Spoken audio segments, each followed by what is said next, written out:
Hello everyone and welcome to State of the Realm, your weekly Final Fantasy XIV podcast. This week we have Final Fantasy XIV's first ever PvP season starting this Thursday, April 14th.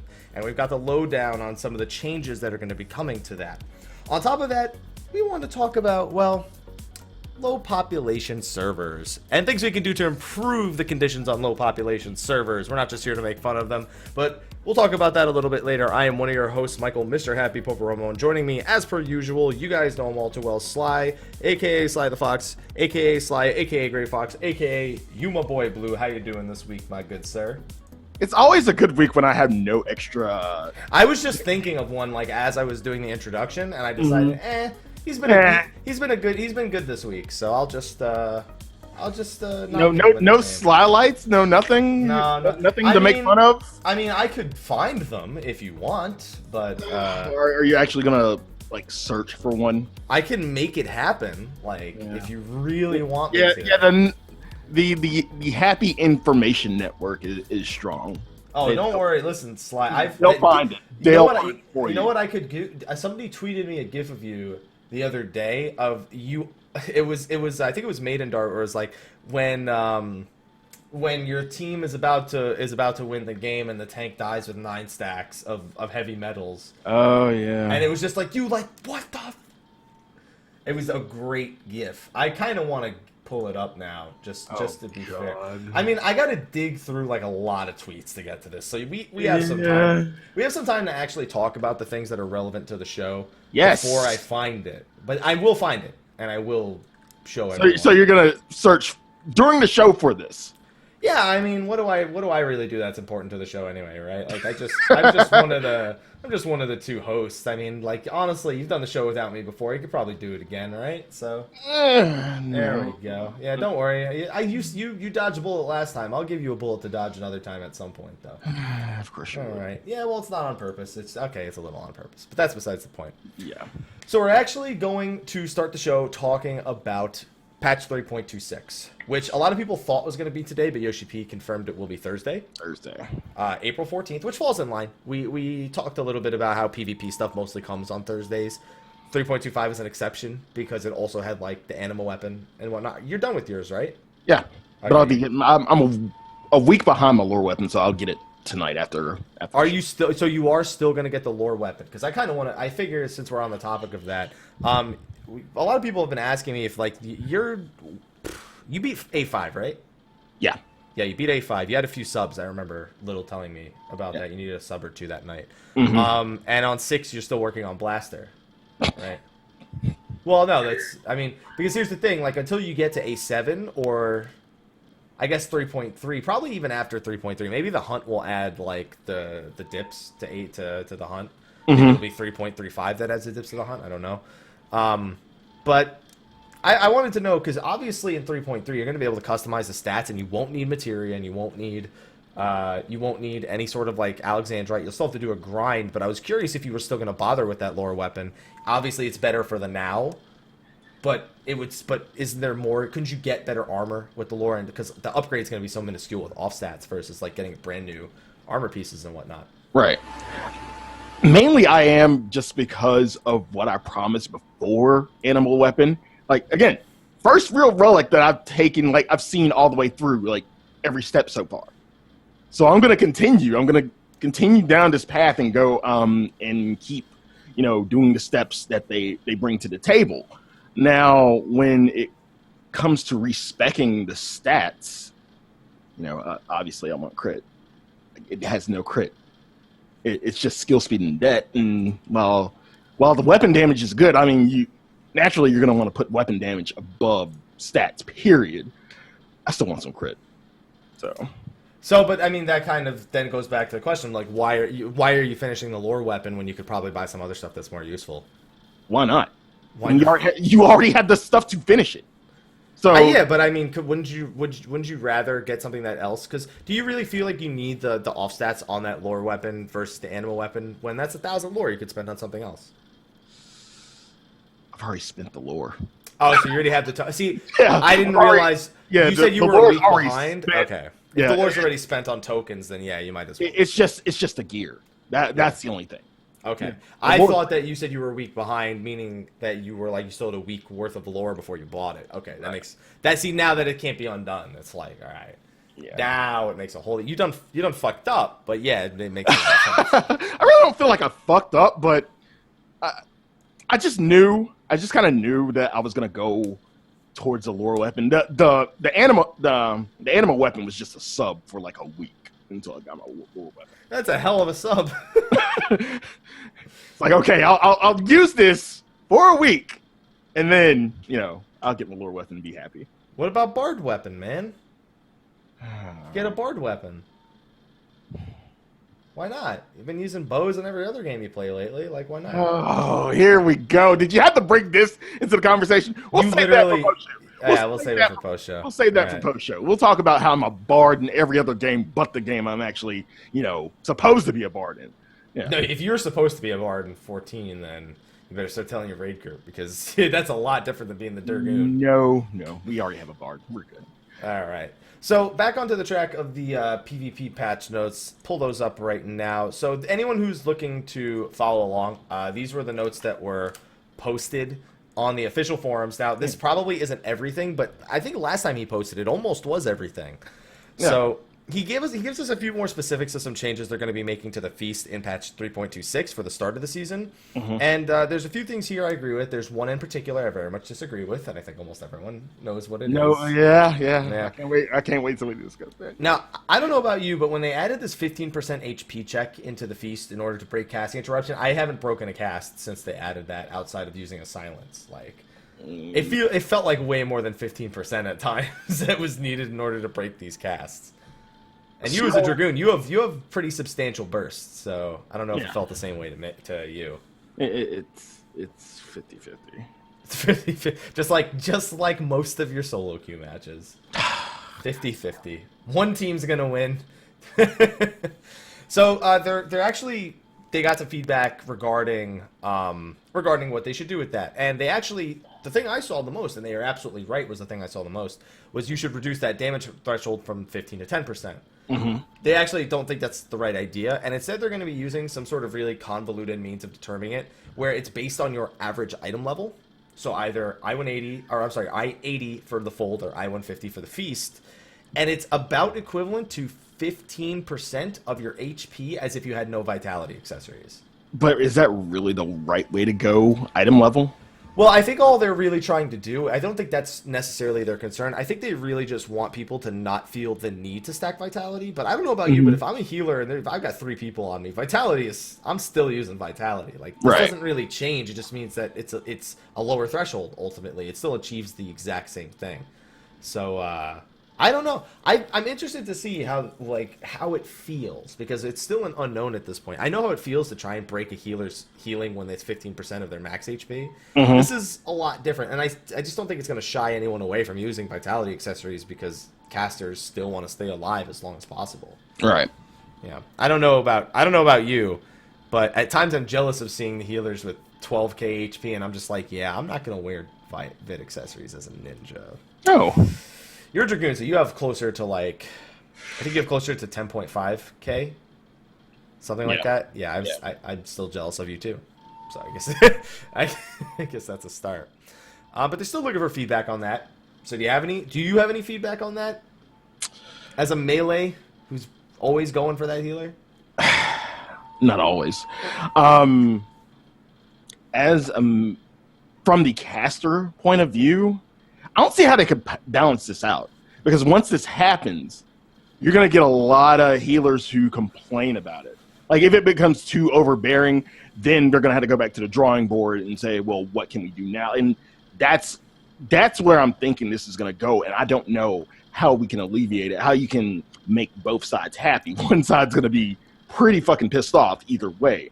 15% does seem like a lot, especially when you're trying to burst down somebody, but well, to put it in perspective, the average healer without any vid accessories is anywhere from 9 to 9.5 HP. So 15% of that is only about 1,300 damage. I can do that no problem.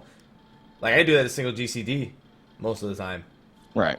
So it went from being about 2,000 damage to being about 1,350. And I'm just curious if that threat, because there's going to be a point where if they have to keep nerfing it, it's going to basically feel like it's every auto attack. Because that's Right. people seem to forget. No more than a couple of months ago, or not even a couple of months ago, it was every time you got attacked, you got interrupted. That's how it was before they actually made it this max HP thing. I feel like nobody remembers how interesting that was. And why that made Astro so much better, because it was like instant cast, can't interrupt me, you can't see me. Really? I have a watch on too, so I look way more like... Did you have to go there? I went there. Well, I did the motion, and then I just flipped it 90 degrees. Because I did it, because you can't see me, but I did it like with my arm out on my side, and then I just changed it 90 degrees, and I just did the same thing. It was like a clock. It was like it went from 9 o'clock to 6. Well, if I flip my camera, it'd be 3 to 6, but now it looks like 9 to 6. There we go. All right. So I just want to beat up healers. That's all I learned. Although I'm gonna, as a ninja, I'll be worse against healers this patch anyway. So. And we'll talk about that. Yeah. Now this is another one, and this was one I was actually glad. So we kind of spoke about how they deliberately didn't have real matchmaking for the preseason because they just wanted to get as many games out. They're adding real matchmaking. They're putting in the real matchmaking now. Thank fucking God. Sly, that doesn't stop you from being in. Wait, Tom. What? You weren't there on Friday. You didn't see you didn't see all this. Time. You didn't see all this shit. So apparently Friday was the day that everybody decided that they wanted to try the feast.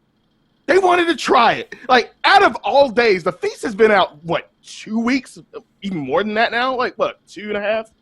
You say? It's been out longer than that, Sly. Well, it's been 2 weeks since 3.25. Okay, and that was the start of the season. Oh, okay, but so it's been 6 weeks, I think. No, 5 weeks. 5 weeks? I don't know. But it's like everybody picked that day to say, you know what? I want to try this today. I'm just gonna try it. And then every match, like at least every other match I got, hey, first time healing, first time tanking, first time getting my ass kicked. Thank God for matchmaking.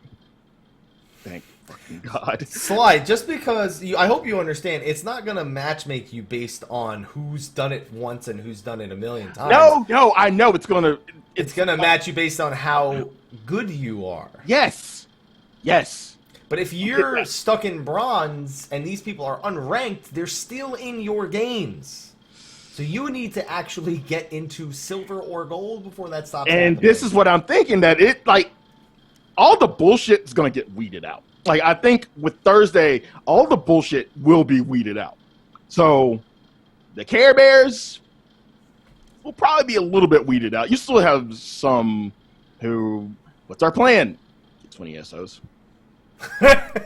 What's our plan? Get 20 SOs. All right. Yeah. Okay. So they are adding the matchmaking, and basically what they're doing is you can only encounter people who are +1 or -1 of your rank. Now that's interesting to me because it's gonna basically, like, what if I'm bronze and I get matched against someone who's silver, but they can get matched against someone who's gold? You know what I mean? So I mean, they actually do explain it here, the changing the algorithm, and they're also not sure if they really want to keep it as just +1 -1. They said, although I kind of disagreed with this. So they said that they want to make it so that, or that they've heard the request that if it takes too long to get a match, it starts expanding past +1 -1. Mm-hmm. But they're not doing that till season 2. Thank God. If at all, they're not doing it till season 2. They're going to let season 1 be the testing ground for that one. You know what would be a great testing ground for this, by the way? Mm-hmm. A realm that we could do, like, in advance to test these things. I've heard of them before. I've heard other games use them. They're called test realms, and what we do with them is we go on them, and none of the progress is saved, but we can test the things instead of testing them on the live servers. It's a pretty wild idea. Yeah, it's a pretty wild idea. I don't think it'll I don't think it'll. I guess there's no way it could work, right? Right. There's just, I mean, obviously, who's gonna do that? You know, why would a company ever do that? No, but seriously, please stop testing this stuff on the live servers. Please stop testing these things on the live servers. I just one day want to log into the game and not know, okay, well, time to beta test this feature. Really?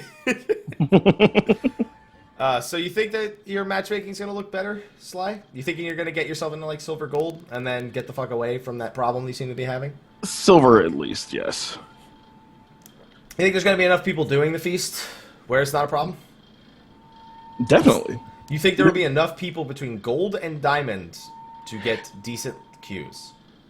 Between gold and diamond, that's going to take a little while. You, sir, don't know how quickly we work. Actually, the people who are going to be going... Wait. You're on Aether, though.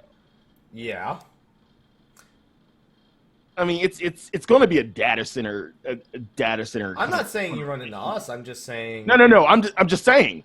Like, we know for a fact that Aether, high population, better spread of skill, I guess you could say, and yeah, I mean, you're going to get a lot of people in the first week or two who probably get to diamond. Well, I wouldn't say diamond. There will be people who are diamond in 2 days.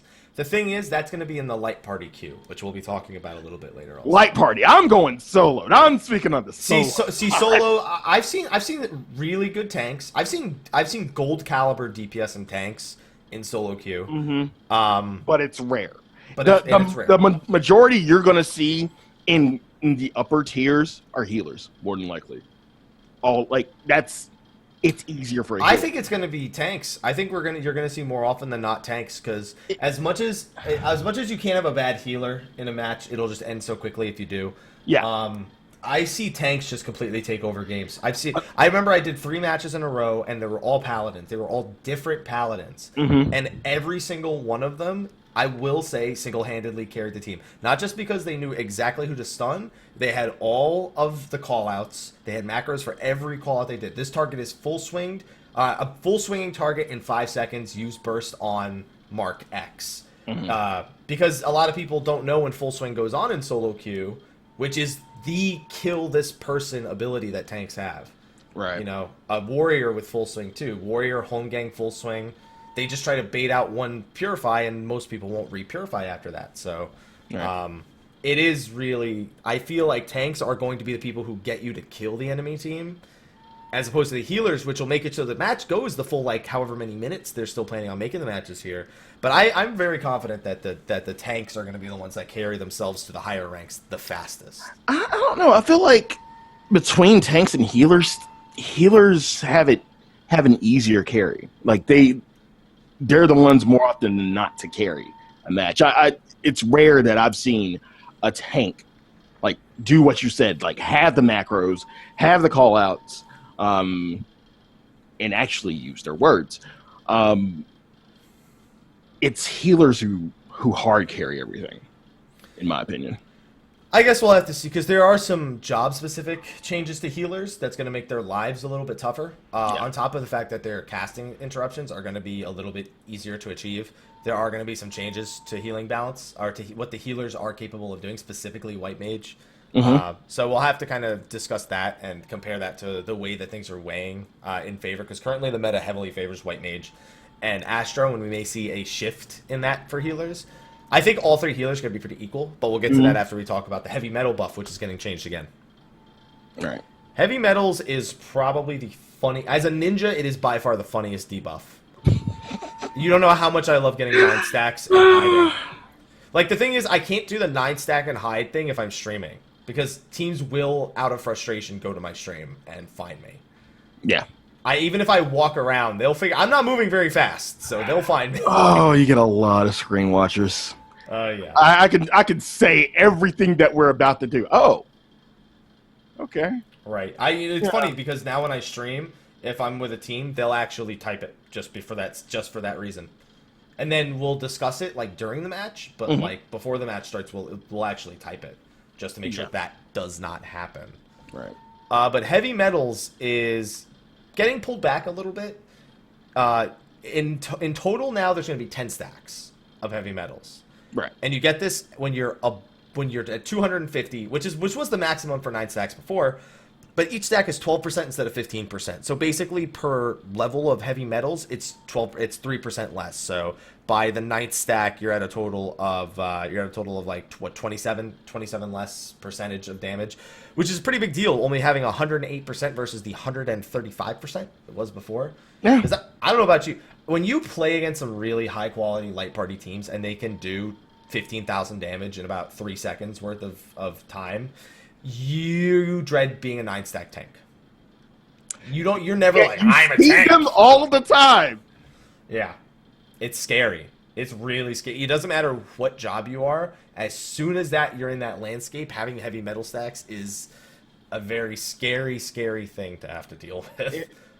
And yet why are you in Sword Oath? Why are you in Deliverance? Why? You have 9 stacks. First of all, you shouldn't have those stacks. Secondly, right. Why are you in a DPS stance? That's another new thing that people aren't adjusting to in solo queue is when it first came out, everyone just gave the tank all of it. Like, yeah, no one cared. Like let tank pick up everything, and if they're smart, they'll live. They'll live. Right. Now it's more like if you die, you're next to pick up medals. That's number one thing. If you die, you are now the next person to pick up medals. The concern with that is that if you pick up medals, you then become a viable kill target again. But it's better than somebody else becoming a bigger kill target because they have to pick up even more medals. So generally, it's like if someone has 13 medals, don't be afraid to pick up medals because you're already worth jack shit anyway. Right. So that's pretty much all you're going to end up being. And then on top of that, it's just spreading it out evenly, which is something nobody does in solo queue. No. And more often than not, people are afraid. People are afraid to pick up medals. Yeah, and then that's getting brought up in the chat. Like people who aren't tanks will actually deliberately avoid the medals as if they still think it's just only the tank's job. Yeah, I'll sit there and look at them they're right beside the medals and they will not go in. They will just like make their way around it. I'm like, bro, you can go ahead and get it. I see how much you got. Get it. I can't pick up shit. Get it. No, they're going to disappear in 5 seconds. Fuck it. And I usually have to end up picking it up. So, people are scared, and you shouldn't be. You should be more scared. You know how you win the game? By picking up medals. That's what you should be scared about. Yeah, you should be scared of the one person picking up all the medals, because they're going to fuck it up for you. But no, people don't listen. No, but it's overall, by the 10th stack, it's 15% less, just because there's a 10th stack on top of the 9th stack. So 12 of that 27% gets made up for in the 10th stack. But you also hit some of those tiers a little bit sooner. Not until the 7th stack, but I'm curious how it changes the pace, because what they are really trying to stretch, or not even stretch, they're trying to stress shortening the matches. But then they do things like this. They try to make healers a little bit more viable. And that's another thing. What's not even here is they're supposed to be shortening the length of the matches Thursday again. Like it's going to max time of the match is going to be even lower than 8 minutes. I don't know how I feel about that. I feel pretty good. Wait, what? I feel pretty good about it because so many of my matches stretch the whole 8 minutes and it's all decided in the last 10 seconds pretty much. Yeah. As opposed to it being decided the whole 8 minutes, the whole 7 minutes, 50 seconds prior. I think 8 minutes is a good stopping point. It's a good, amount of time to get everything done, and you have a lot of tight-knit matches in that. Whereas 6 minutes, it's going to fly by so fast. Everybody's going to be used to the whole 8 minute thing. You're not going to pay attention to time like I did one time, and it's just going to fly by so fast. I feel like the experience will be rushed. You know what's a fast match? When you kill everyone on the enemy team in the first minute, and then it's instant win. That's a fast match. Those matches don't feel good. I like to think matches being 5 to 6 minutes is a pretty decent length. Because it also means there's more adrenaline, which we'll talk about again after this. There's more kits. There's more objectives to fight over in the 6 minutes because the objectives don't have so much time to be spread out from each other. Right. Which is what I like. I like always there being, okay, we need to get this. So, and then you have somebody who's going for the objective and somebody killing the person going for the objective. So it then creates a point of weakness, but if the risk reward plays out, you end up ahead. So I'm a fan of that kind of playstyle as opposed to, we're just going to whack each other's, dicks for 6 minutes and then I hope somebody wins this in the end of it. All right. Oh yeah, speaking of which, adrenaline. Yes. You and I are melee DPS. We love the adrenaline. Can you lower your camera a little bit, by the way? You're like you're a little cut off. Unless you sit like straight up. There we go. That's better. Now we can see your beautiful face better. There we go. No, don't do that. Don't do... Sly, all I can see is Kane and the top of your head. Good. So, adrenaline rush. You and I are used to literally just basically being adrenaline bitches. Yeah. Everyone feeds it to us. It's a good Like, feeling. give it. Take it. Feels good, man. Yeah. Feels good, man.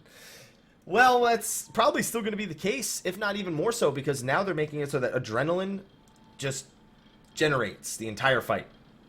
Doesn't matter if you're in combat. Doesn't matter what you're doing. Just, you're getting adrenaline the whole time after the match starts. About 30% faster, too. Like, it's not just that it's more, but you're also getting it 30% faster.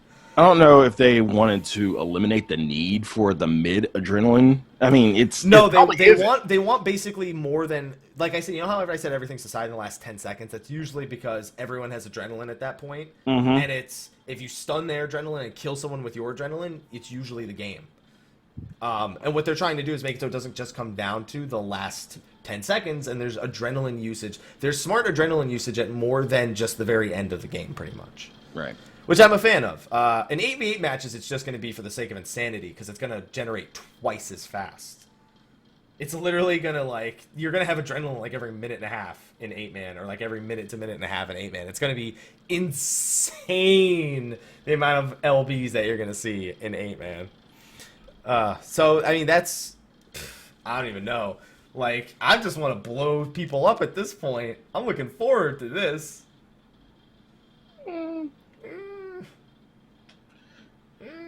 I think this is something that really didn't need to be touched. Why?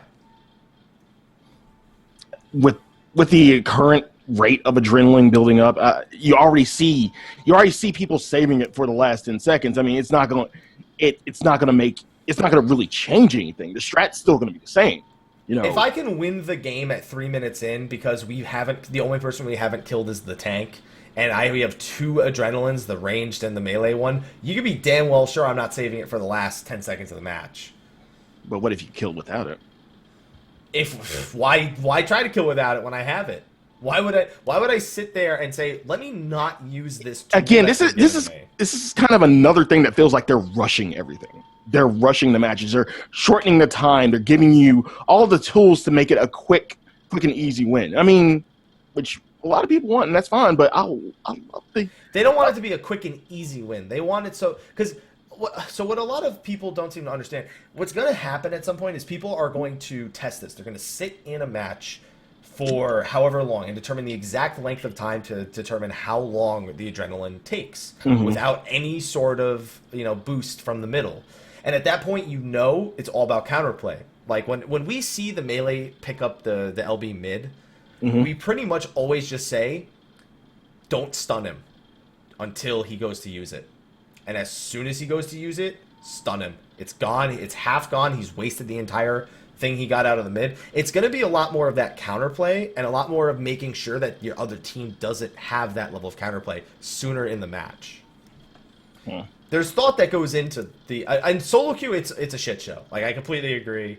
It doesn't matter. Everyone just does whatever the fuck they want because it's solo queue. But as you get to the higher ranks, even in solo queue, people are going to be playing closer to this level where they're thinking about where they're going to use it, and you're seeing a lot more communication like that. So I think that making it more frequent is more fun, and it also means that if you want to end the match sooner, you have the means with which to execute on. You just have to execute it. Right. Yeah. So that's why I'm looking forward to Adrenaline Rush being more common. Also, I can stealth. One thing as a ninja I can do is I can stealth, walk up to somebody, LB them. Odds are I'll get them most of the time. Most of the time. Most of the time. Sometimes they're pretty quick. So it depends. Sometimes you got to open with the stun out of stealth. Like you literally just get the 2-second stun and then do it. Because otherwise, it doesn't always work. It works sometimes, I gotta just let me have this. Sly stealth sucks. Okay? I just want to pick up medals and hide and LB people from being invisible. Alright? That's all I want to do for once. Please. Yeah, well, you do need something. You kind of... They're kind of... We'll talk about this. They're kind of making it so you shouldn't play ninja. What do you mean? They're buffing us, sort of. Sort of. Joke of the day. Joke of the day. Joke of the day. Ninja's weak, better buff Monk. Anyway. Yeah. Actually, they nerfed Monk here. So, sort of. They nerfed the functionality of one of their abilities. Right. So we get into the job-specific changes. And I'm glad they didn't just give us this fucking, like, ambiguous bullshit that they did last time. Where it was like, oh, well, you know Dark Knight and Ninja are weak, so we're going to be giving them a massive adjustments. And then they fucking lowered our cooldowns by 20 seconds. I was like, you sons of bitches. I was busy like, oh, they could do this, and that would be perfect, and there's still counterplay. Oh, it's 40 seconds. Now you have a fucking, what's it called? Gap closer on a 40-second cooldown. So anyway, sleep. That's the first thing. Yeah. Right? Just across the board, anything that is asleep is just less now. Yay. I guess the black... See, here's the thing. I like how they barely touch the black mage sleep because they're like, all right, black mage, like, we know we can't nerf it too much because you guys kind of get, bum rushed. But we're going to... Just a couple of seconds here and there. Sleep and Nightwing both had their durations brought down. Although Enhanced Nightwing is basically, the same as current sleep, as the new sleep is, where it's 15 and 12. Right. Yeah. So, again, these changes don't feel that significant.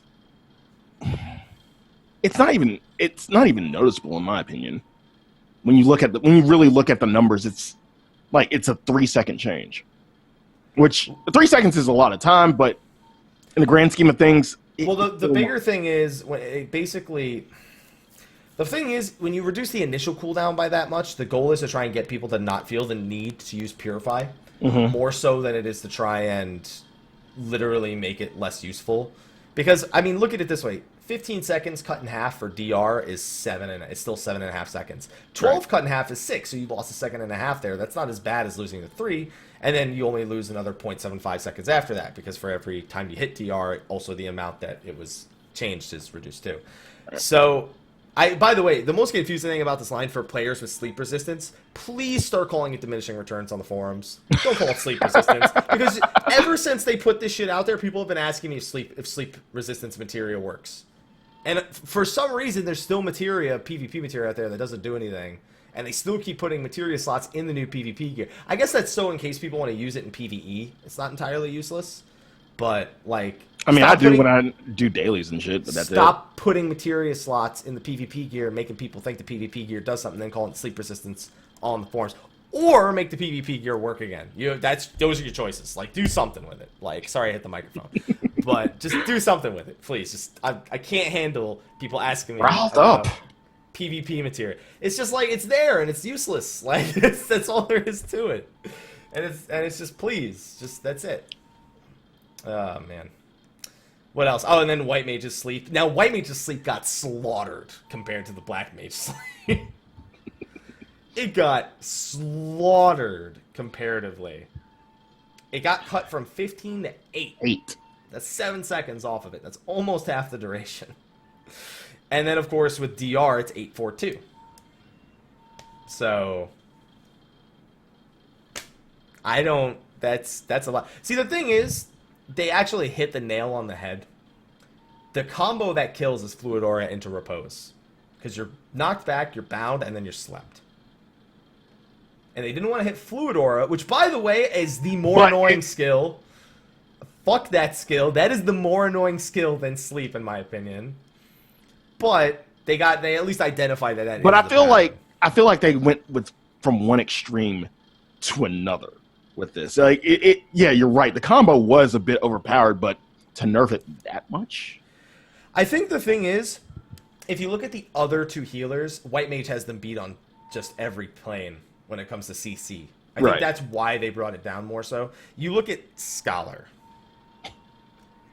They got nothing. No. They got rid of this movement slow on Miasma a long time ago in PvP. And then you look at Astro, and you have an AoE stun on like a 2-minute cooldown or a 90-second cooldown, and you have a movement slow. Then you look at White Mage, you got a knockback that binds with an AoE stun and a fucking sleep and a movement slow, and it's like, yeah, I can see why, maybe. I can see why. I think it makes a lot of sense that they hit this, but I still think Fluid Aura is the more annoying skill of the two. Then Machinist. Ooh. This hurts a little bit. My favorite thing, as touched upon in the letter from the producer live, we determined that Machinist Burst was a bit high. No! A bit. Just a bit. Shut up! The 6K between the eyes is just a bit too strong. Just a bit. No. Just a bit. Just a little bit too much. I was about to call Reba. Don't call Reba. Reba doesn't need to know about this. Yeah, she probably already does. Yeah, she probably already does. You can talk about it tomorrow at brunch. Yeah. Yeah, there you go. So, Between the Eyes took a potency nerf of, in total, about 30. 30 across the board, because everyone goes with Enhanced Between the Eyes. 150, it gets doubled when you're CC'd, is the thing that a lot of people see that and forget. It's 300 potency now when you're CC'd, it's at 360. So 6K down to 4K, 4.5K. Yeah, that still fucking hurts, dude. It still fucking hurts so bad. But it was crazy though. You have to admit, like when you get a goon and a machinist together, like it's that's murder. The scary thing. It's murder. It's the Dragoon Machinist or Dragoon Bard combo that is dominant. Like everyone's scared of summoners, but god damn, I'm scared of bards. And looking at these changes, you had to think that they looked at these combinations, these compositions, and they're thinking of these nerfs in terms of the compositions. Oh, I'm sorry. You're right. Triple and CC. Thank you. It's actually 450. So it got brought down from, what is that? 520? Was it 180? 360? 520? Yeah. Or 540, my bad. 540. Don't math on camera. You always look bad doing it. Like, you're gonna fuck up somewhere under pressure. They brought it down. Yeah, it was triple. That's because I was about to say that's a lot of fucking damage. Yeah. So it hurts. It hurts.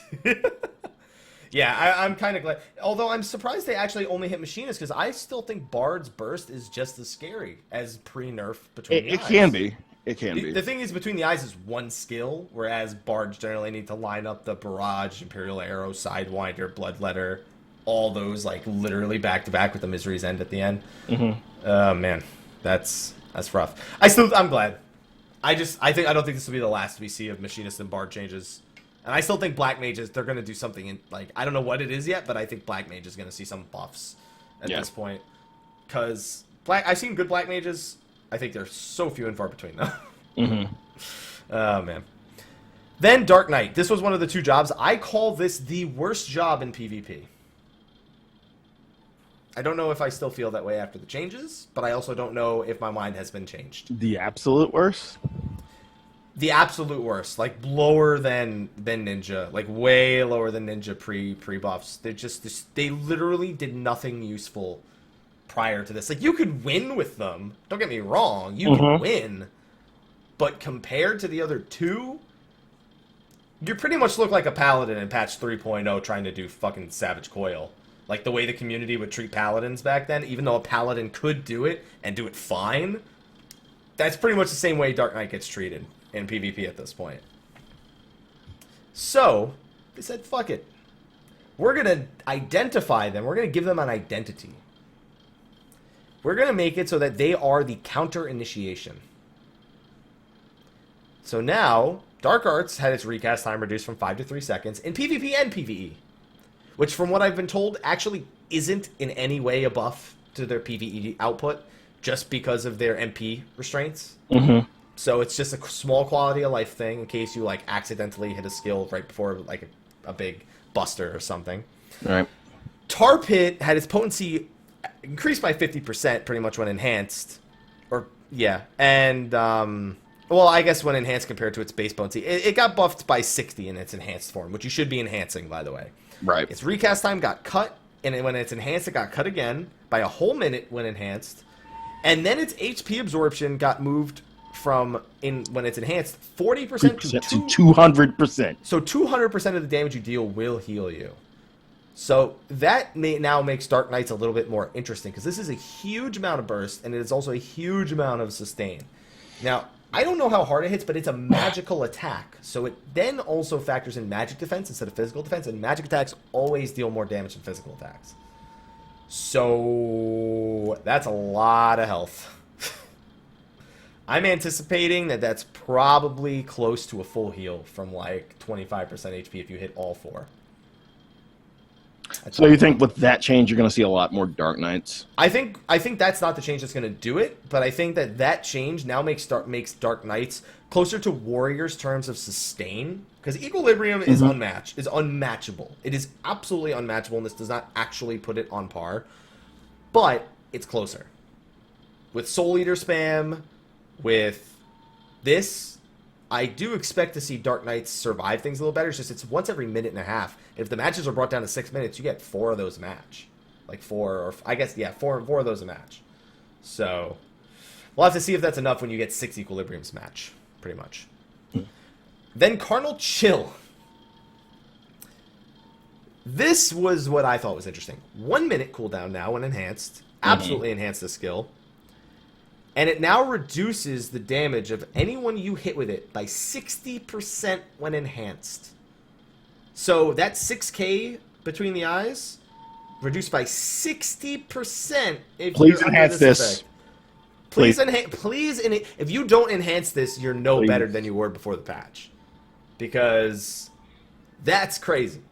That's literally... So Dark Knights have been basically... This is what has been made them into the counter initiation.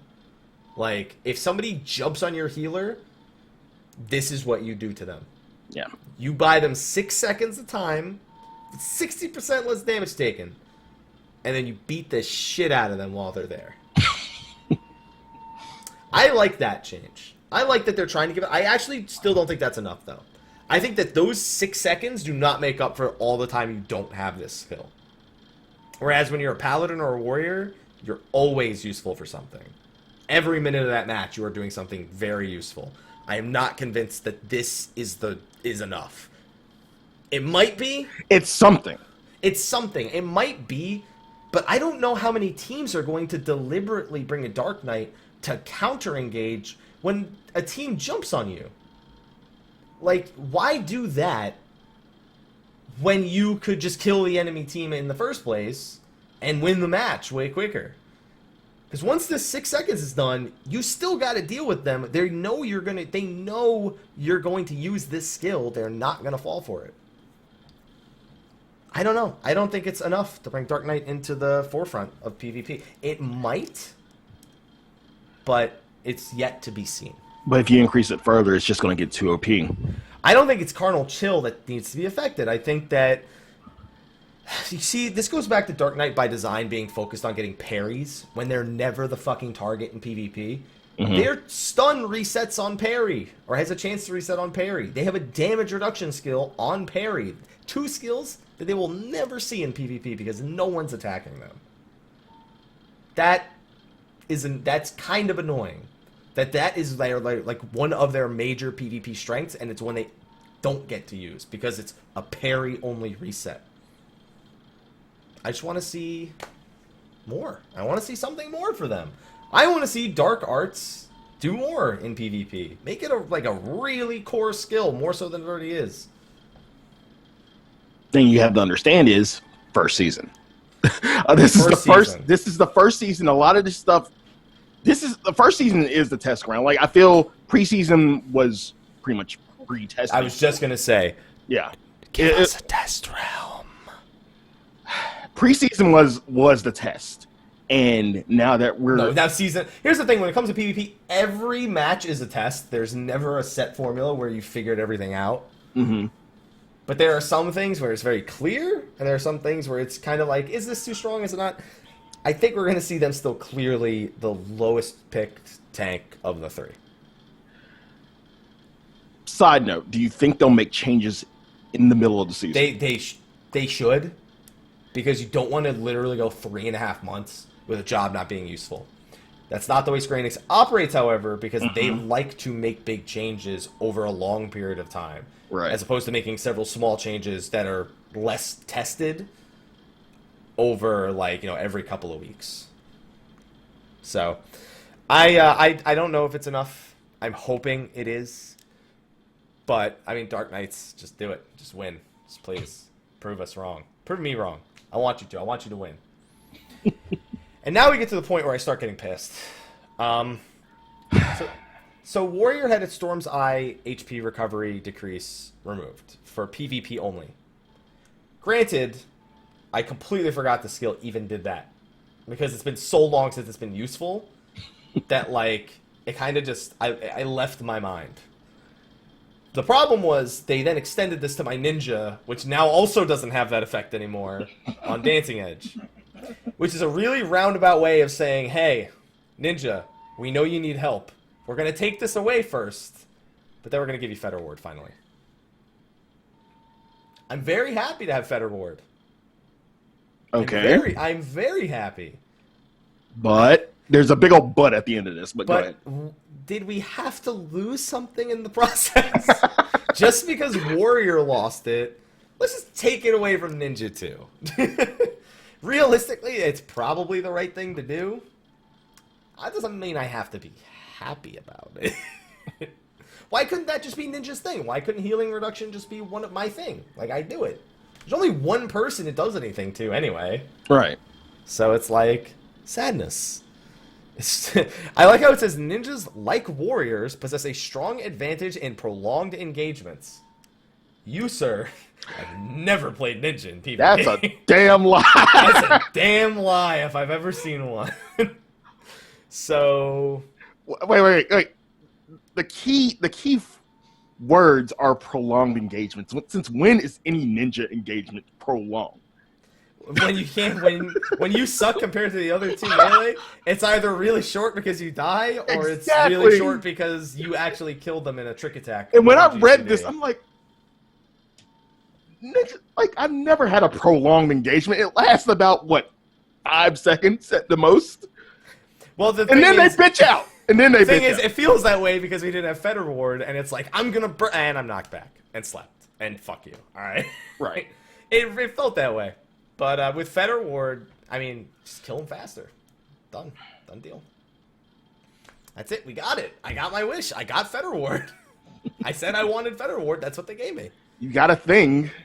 I just lost another thing to get that thing. Yeah, that's fine. I'll just have to kill. Sure? Are you really sure about that, Happy? You don't sound too confident. I just wanted stealth to be better. Like, I just, in all reality, I wanted Fetter Ward and I wanted stealth to be better. Those were the two things I wanted. I didn't know what I wanted them to do. Maybe move faster. Maybe able to get back into stealth even when you're in combat. Like, try to stealth, and if you get hit, you get knocked out immediately anyway. So it's like, it's not like you're gonna go invisible and drop target. They're just gonna knock you out of it as you're going into stealth. So I wouldn't mind that. Like, just some way to use stealth. The thing is, if they let us stealth in combat, I am always picking up the medals and running. I don't care if they even just give stealth a limited time if they let us do that. If they let stealth be limited in how long we're allowed to be stealth in exchange for making it able to be done in combat, I'm okay. I'm okay with that. That means that I can't play like a bitch and win. So you'd be okay with the interrupt too? I would be okay, yeah. I mean, that would be the only real way to, like, ensure it's actual count. Make sure it's actually used intelligently. Like, I'm gonna go around the corner and then be invisible when I go back around the corner and then open up on someone. So what's the purpose of having it in, like, actually in battle? Like, well, for one, if you're getting a lot of heat and you get a little bit of CC, you can take that time to get. It's just going to be interrupted anyway. If you're going to throw an interrupt, if you're under that kind of heat as a ninja, you can get away from it. You can Shikuchi stealth and you'll usually be okay. If you can get out of LOS. But I just think it would just be nice to have stuff. The thing is, it's supposed to be a core aspect of the job in the first place, and it's useless, and it's been useless since it came out. So I just want to make stealth great again. Should that have been the title of today's episode? Make things great again. Just make things great again. Make things great again. Right. And by the way, I think that's the first time I've ever said Shikuchi correctly. I always call it Shikichi, like an idiot, even though there's a U there. I don't know why. I just do it. So then Dragoon got a few nerfs. Nothing majorly significant. No damage nerfs. Mostly just durations on the slow of feint and the casting speed slow on skewer, or the int reduction of skewer. Which you don't even use for the int reduction unless you're up against a summoner or a black mage. Mm-hmm. So you use it for the damage. So if anything, it doesn't affect you too much since the meta is very much Dragoon Machinist or Dragoon Bard. Right. So I'd say you guys didn't get hit very hard. And I still think Dragoon is the scariest in terms of burst, whereas Monk is the scariest in the prolonged engagements. Not ninjas. Monks are scary in long engagements. They're so scary.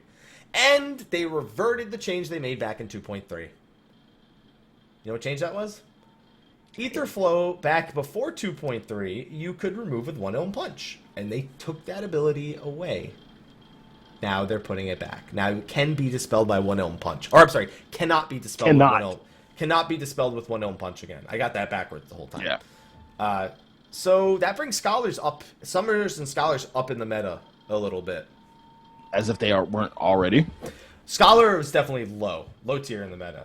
No, I'm talking about Summoner. Summoner has been high tier, but their one weakness is a Monk that just rids all their stacks and then they're useless. Then they're just running around spamming Ruin 2 and they are Try Disasters down for 60 seconds. So it brings them a little bit back. Pretty much Summoners are a one-trick pony. You kill them, as you stop them from using their burst, and you have a minute to kill them. And they'll just run around spamming Ruin 2 and whatever else they have. Whereas this now makes it so that you have to legitimately consider them a source of problems the entire time. Yeah. Yeah. So I think it's a good change for both Scholar and Summoner. I think it'll feel a lot better to play them. And it also means that Perfect Bounce one Elm Punch isn't going to be as much of a thing anymore. Oh, that's right. Now they'll use it to actually kill you instead of just removing your buffs. All right. So now I just... As if they don't do that already. Perfect. Now I just get Snap Punched 5 times instead of one Elm Punch. Great. I love taking more damage. Yeah. Damn it. So in general, what do you feel about all these changes? I feel like a few were kind of redundant in a way. I think that there were a lot of things that were taken in the right direction. I think that they are doing it a little bit slowly. Like, they're moving in the right direction, but they're not moving at a very fast pace, because this is very new to them. Like, balancing for actual competitive PvP, which is what they're calling it. I say that's what they're calling it. But it's new to them. They have a team that seems to have the right idea, but I don't know if that necessarily changes the meta so much as it just makes it so the metas are closer. There's still one that's better, but they're closer. Mm-hmm. So it's a step in the right direction.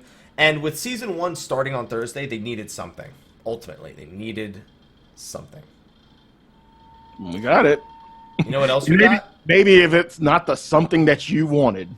I still want stealth, man. I want to make stealth great again.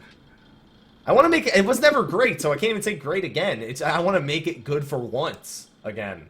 Hashtag something. I don't know. Something. Build a wall.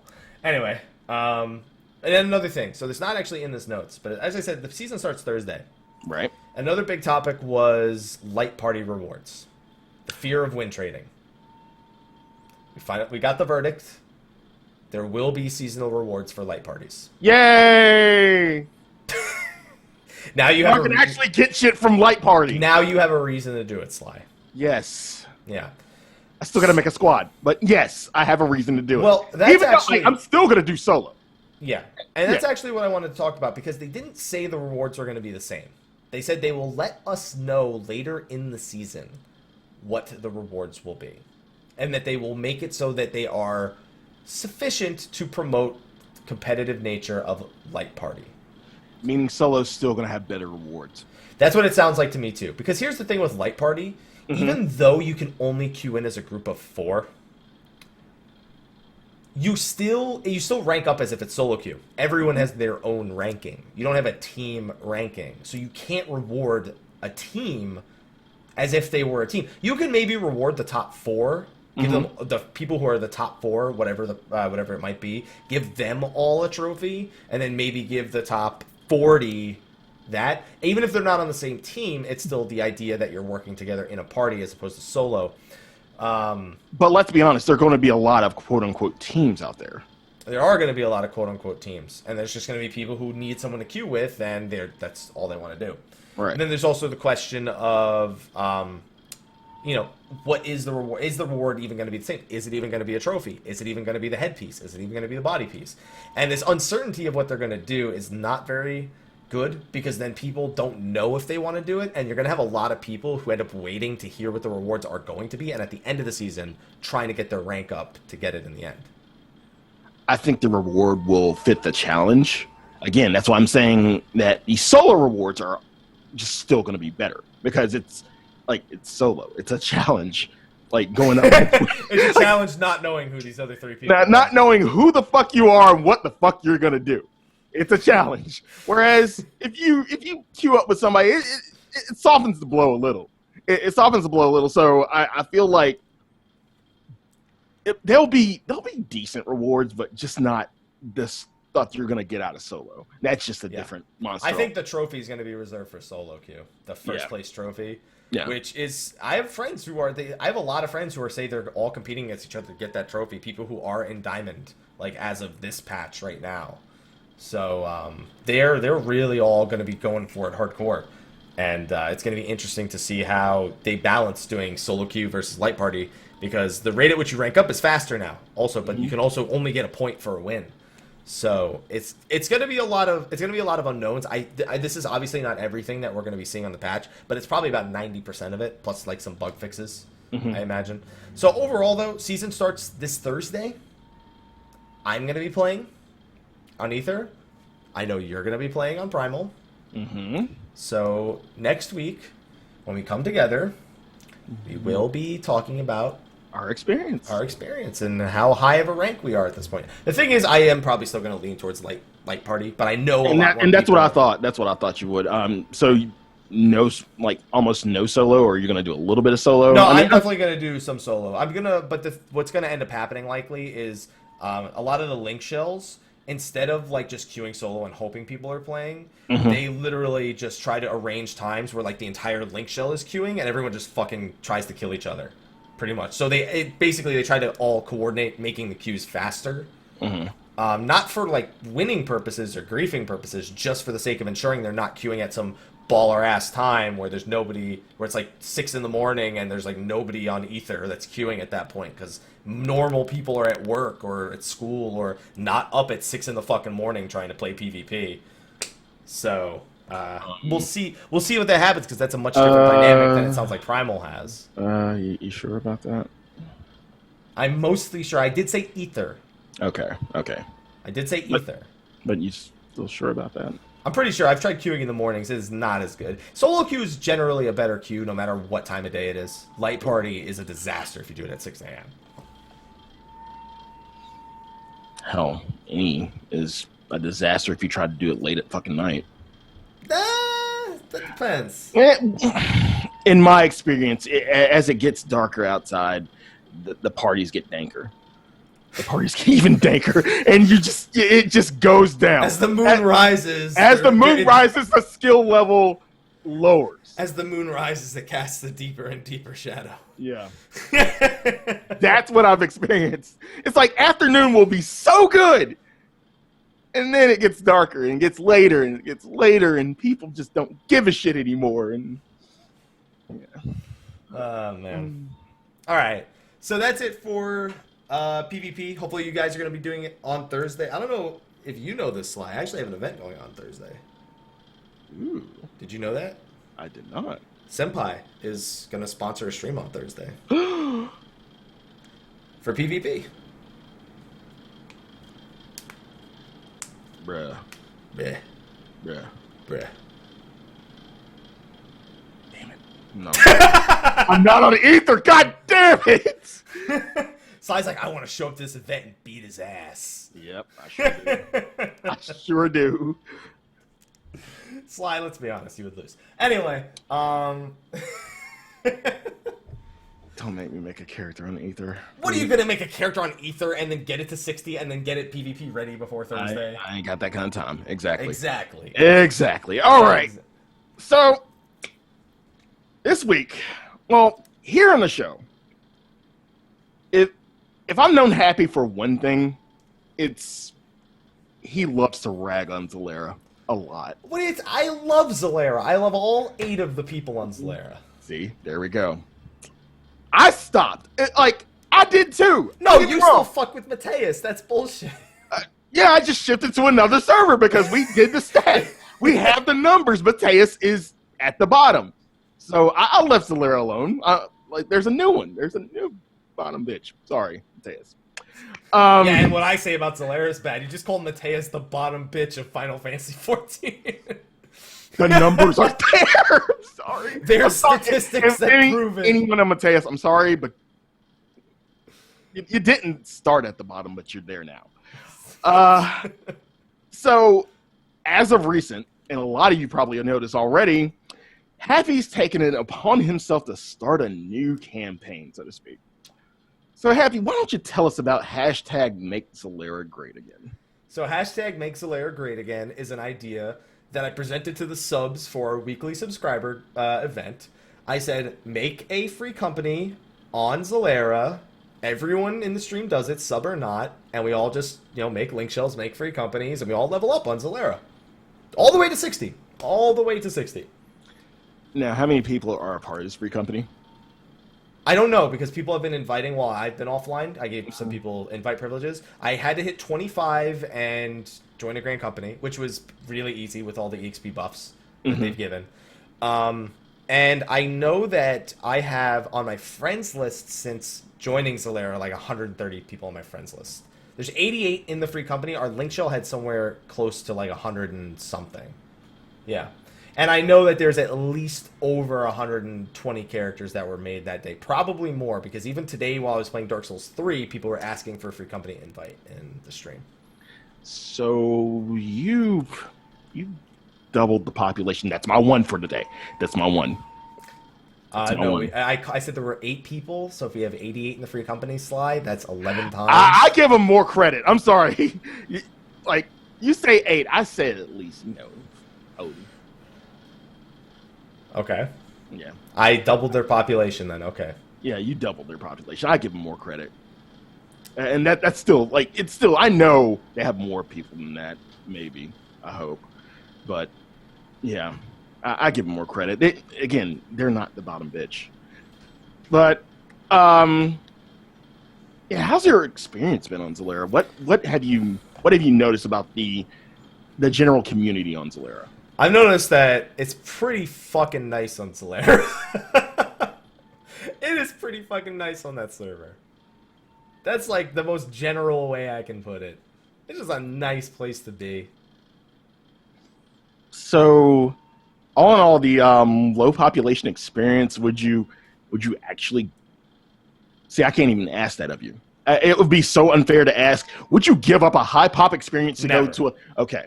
it would be unfair to ask that. I mean, but you're talking about 2 different experiences. The high pop, where it's just bustling everywhere you go, and the low pop, where it's pretty chill. That's the thing. So we showed up on Slyh, and immediately everyone's running around doing the low-level quests out in the world, doing fates, leveling their classes, getting together for dungeons, and I get invited. Randomly I go AFK and I get invited to the Novice Network, and the Novice Network is not toxic as shit. It's people asking a question, apologizing for being new, mentors answering their questions very, very properly. And then there's people saying, welcome to Slyh. Oh my god, I can't believe you just joined my server. No one ever comes here. There's a lot of thank you for bringing people here when I got there.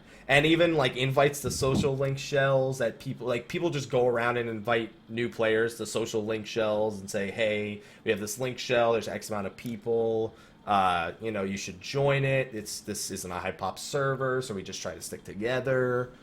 Things like that. The way you're describing it, Slyh seems like this... It's better than every other server, right? Yeah, wholesome community. It seems a little bit Stepford, but it seems like a wholesome, gaming community. Thank you for showing up to our server. We don't have a lot of people come through. We got one coffee shop. We got one police station. It's that kind of community. It kind of reminds me of a small town. Now I know on Behemoth. Oh yeah, you know Behemoth, and I know Gilgamesh. But Behemoth. No. You have an average. I don't care what you say. You have an average population server, slightly above average. We're still top 10. We're still number 10.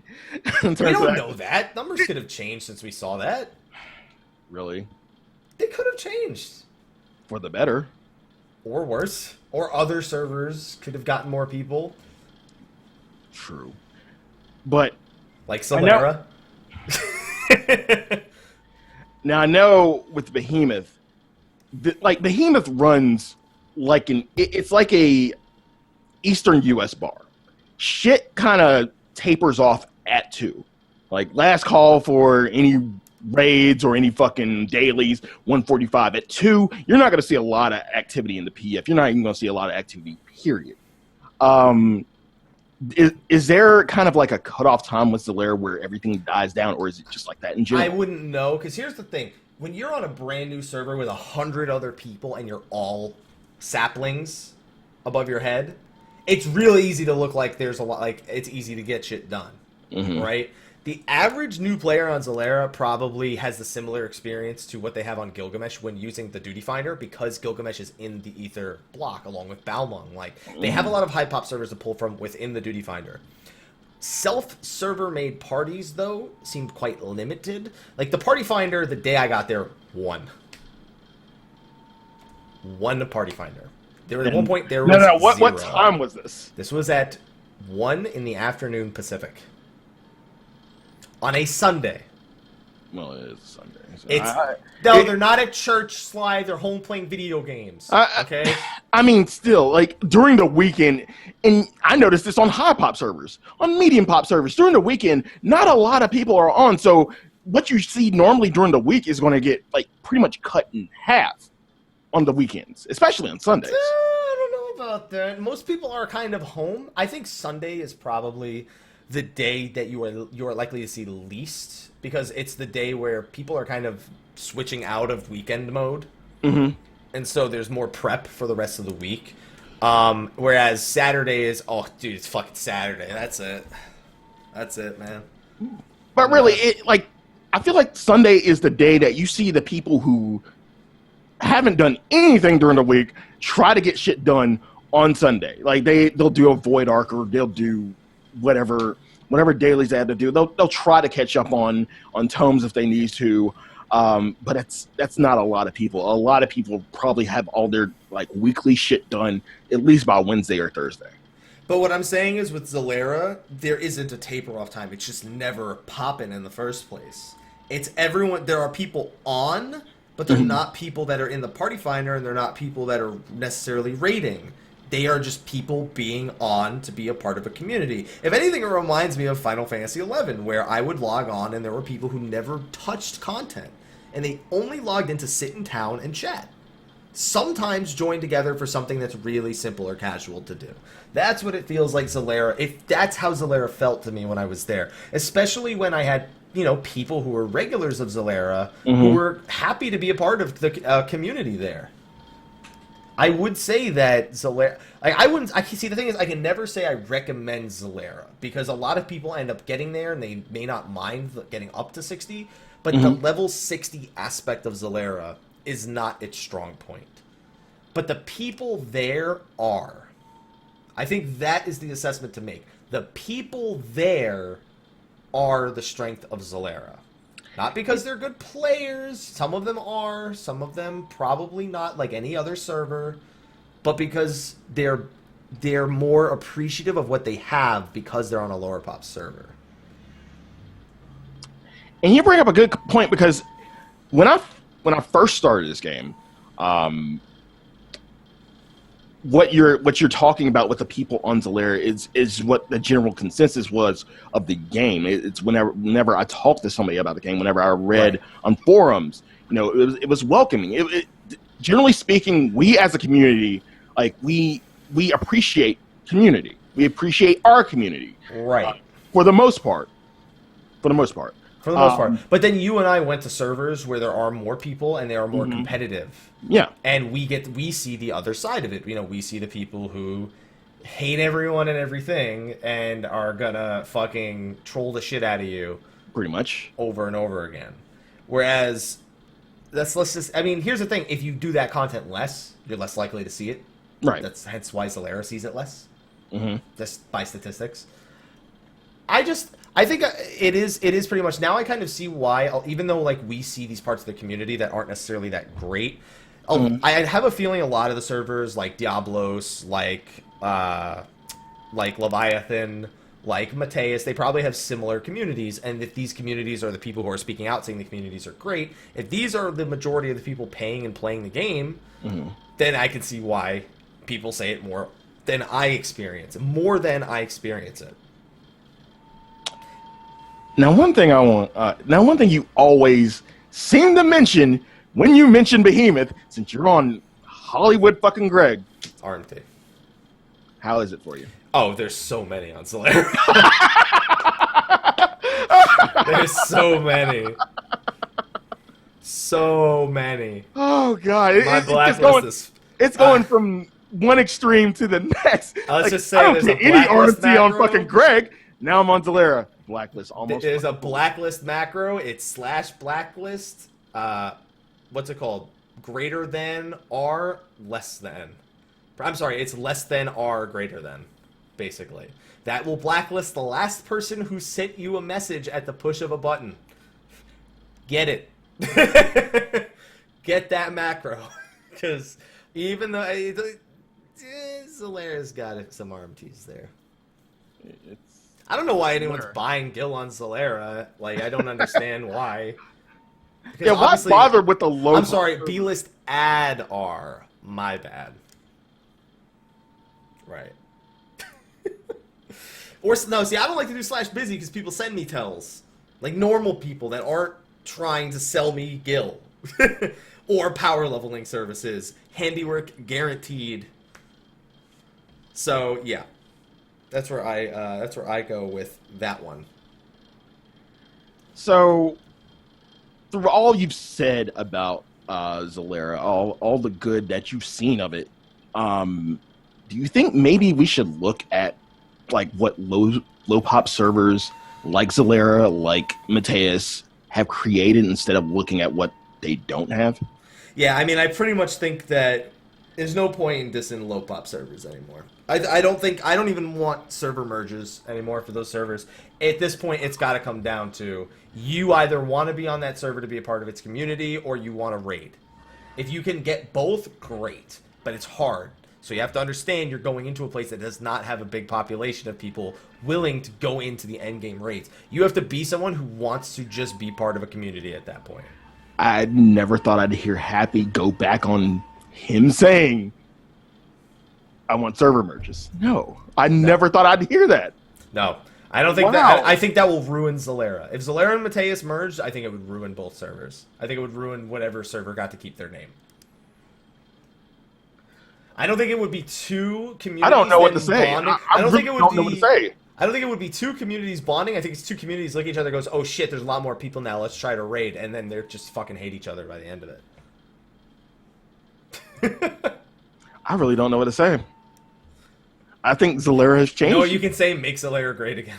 Zalera has changed you. Holy crap. Oh, man. Now, all this week, I've been getting people telling me, like, all throughout the week, people have been saying, Sly, are you going to come hashtag make Zalera great again? Syl, have you been going to his stream and spamming that? Like everybody has. Not just one person. Sly, when are you going to show up to Zalera? Sly, so are you Sly, when are you going to show up to Zalera? Now I'm asking. No. Or are you going to go make the foxhole over on Mateus? If anything, I would want to see what Mateus is like. There you go. Yeah. Like, you're already making Zalera great again. I can go to Mateus and see what that's like. It might change my outlook. I don't know. This feels like, I don't know. It feels like life swap, where you go into somebody else's, you go into somebody else's life, and then it kind of changes your perspective. Like server swap. You know, big Hollywood Hap on Hollywood Greg, go down to Mateus, and do you feel like it's kind of humbled you? I feel like when I watched Kevin Hart's Let Me Explain, or one of the other ones where he like goes to the ghettos he grew up in, he just starts throwing money at people. Like, I feel like that's what you're comparing it to. You feel like I'm just showing up and I'm just like, I'm trying to get back to my community.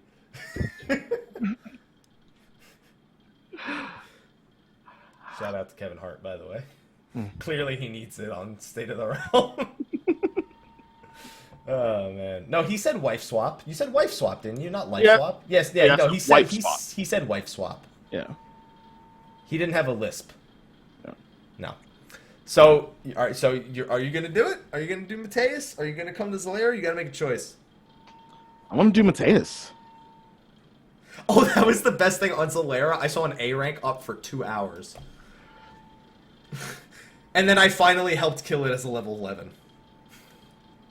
Bro, I get kind of iffy when I get kind of like itchy on the trigger finger when I see it for more than fucking 5 I'm minutes. level 12. I'm not going near that thing. I see something for like 5 minutes. I'm like, bro, nobody's here. I'm sitting here spamming the shit on the link shell. Nobody's coming. Like Merca and Kurthus. Nobody's coming. It's been 5 minutes. It's been 10 minutes. Bro, I'm just going to start it. 2 hours. I'm going to start it. Like, 2 hours? Nobody? I went the entire stream, so I was like, yo, Mahez is right there. Anyone want to kill it? No, I can't kill that thing. And then finally, Non was up for about an hour, and then one level 60 paladin soloed it with all us level 12s throwing bio on it, pretty much. We did that for 15 minutes. It was great. Good times. Good times. So, I want to take some time to, open up the chat, because there are a lot of people in chat on these low pop servers. Can anyone in chat, if you have a FC or a link shell that you want to shout out, that people can join and expect a good social experience, use your words, please. That comparison in the chat. It's like moving from the north to the south. Hey, you don't leave the south alone. They got biscuits and gravy. Did you see I had biscuits and gravy flavored Lay's 2 nights ago? How are those? They're pretty good, actually. They don't taste anything like biscuits and gravy, but they taste good. I'll stay that. Let's see. We got Gaff on Ultros. We've got Save Lamia, please. That's not a free company name. Scorp on Behemoth. We got Pedo Lala on Diablo. I feel like how I'm making up names. Crimson Lotus on Goblin. ATC on Genova. Crafters Guild. Defenders of Valkyr on Goblin. Astral Horizon on Ultros. Let's see. Tom Berry Mafia Inc. on Diablos. Diablos really isn't low pop, though. Omega on Brynhilder. Serial on Tonberry. Tonberry's not really a low pop. Yeah. That's just the Japanese one. Alive on... I've seen Alive. Since I've been on Solera, I've seen Kazoku on Midgardstormer. LOE on Coerl. What is Life on Mateus. There you go. You can join What is Life on Mateus. Sly. What is life? What is love? Baby, don't hurt me. Don't hurt me. No more. Proud of you. Thanks. The Happy Army on Solera. Shout out. Oh, man. Salt Side Hose on Diablos. That's definitely not... That's definitely not a free company name. No. Oh, man. The Seventh Circle on Adamantoise. Oh, man. See, guys, there's a lot of free companies and link shells. If you're on these servers, look into these friggin' names, please. If you're watching here, if you're watching over on YouTube here, I'm gonna do this just for you right now. This is what our outro screen looks like, as I'm sure you can see. Let's look at all these names real quick. There's Pete Lala right there. All right, let's see. There it is. We got Gaff. We got, let's see, Tamagotchi on Moogle. Havoc on Mateos. Kappa. Herald of Alexander for non-hardcores on Greg. Crimson Lotus on Goblin. ATC on Genova. You guys better be freeze framing this on YouTube so you can get these names for these link shells or these free companies or anything that's named here. Because there's a lot of them in the chat, please. Guano Alliance. I'm in this free company called Foxhole on Behemoth. Oh, man. All right, That's see. just the name of the house. We are Foxhound. Let's see. There we go. And then you have Mel saying, buy a shirt, please. That's on what server, babe? I don't think that's the name of a free company. Praise the sun on Zalera. I'm praising it. 420, praise it. There we go. All right. Our next show is on 419, by the way. Just so you know. Oh, man. Ultimately, I think we can stop talking about low pop servers like they don't matter no more. Stop cracking jokes. Stop cracking jokes on low pop servers. I think these low pop servers have a future. And this future is looking bright. If I had Stunner Shades right now, I'd put them on. I don't got Stunner Shades. I got Gunners. I'm not even wearing those today because they keep showing my office in the reflection. They peer through your soul. Yeah, it's almost like you can see through my soul when I'm wearing these. Whenever I have this up behind me. Oh, man. So, Sly, is there anything else you want to throw into the show here before we wrap things up? No, let's. I'm gonna get it started. We're gonna hashtag make Mateus great again. There you go. You guys heard it. Sly, you gotta make the character there tonight. I'll have to do it after raid. Okay, yeah, okay. If you got raid, you can't ditch it for raid. Yeah, I can't ditch my raid for Mateus. Come on now. Right. All right, so Sly, so we can get this campaign underway, why don't you tell everyone where they can find you at? You can find me on twitch.tv/Sly, aka Greyfox. You can find me on Instagram at Slyakagreyfox07. You can find me on Twitter at Slythefox. You can find me on Behemoth, Plot 14, Word 5 of the Lavender Bed, home to the Foxhole, home of the Foxhound FC. And what about Mateus? What's the plan? We're going to bid. Literally all of that, but on Mateus also. All that, but on Mateus also. We will build Foxhound on Mateus. There we go. I got to promise it. I got to promise it, guys. I almost said babe because I just said babe to Mel before. I love you too. Not you, fuckface. I was talking to the chat. Well, fuck you too. And on that note, you can find me pretty much everywhere, Mr. Happy1227. That's Twitch, Twitter, Facebook, and YouTube. On top of that, you can find me on Gilgamesh or Zalero. We have a free company there now called the Happy Army, which is the same name as those who support the stream with that sub button. Sorry for those of you who've been pressing it during the stream to represent. But on that note, everyone, we're going to wrap this show up. Next week, we'll be back with our results for the feast as well as some more potential news. It will be the week before PAX East, where Yoshi P is slated to talk about the state of Final Fantasy XIV with Koji Fox. That's always a scary thing to hear anyone say. He's actually said that before. Like, he talks about the state of this patch state. It's scary, though, because when people hear that, they go, what's wrong? What's gonna happen? What's wrong? Don't be going free to play. Alrighty then, on that note, everyone, we're going to move over to post-show. Thank you for joining us live. We'll see you next week. See you next week! That, what he said, right there. Just, yeah.